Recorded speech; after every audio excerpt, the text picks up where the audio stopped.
Welcome. I'm Keith Mesker. This time I'm going to introduce what I consider to be the granddaddy of all guided meditations. This is the 16 breathing practices. And it comes from a sutra, so presumably this comes down to us 2,600 years from the Buddha. And it's the Sutra on the Full Awareness of Breathing.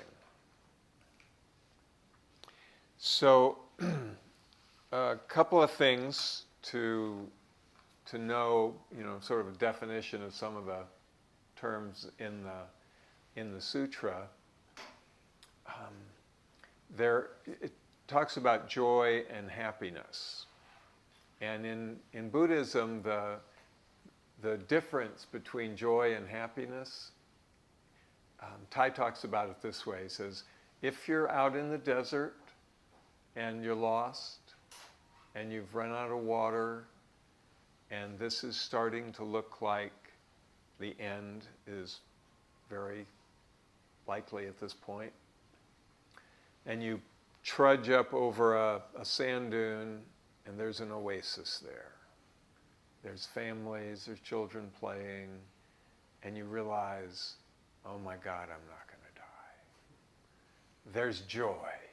I mean, you could do cartwheels in the sand. You could fall down and roll down the sand dune and scream for joy, It's just the excitement of, I'm going to live, You're still as thirsty as you were a minute ago, right? But there's this joy, this anticipation. And then you get down to the lake and you scoop the water up and you drink the water and this liquid goes in and you feel the satisfaction, the reality of the life-giving water entering your body, And that's happiness. So, one is about anticipation and the other is about the realization, the actual satisfaction. One isn't better than the other, they're both wonderful. But anyway, that's the difference in the meaning of those in the meditation. And then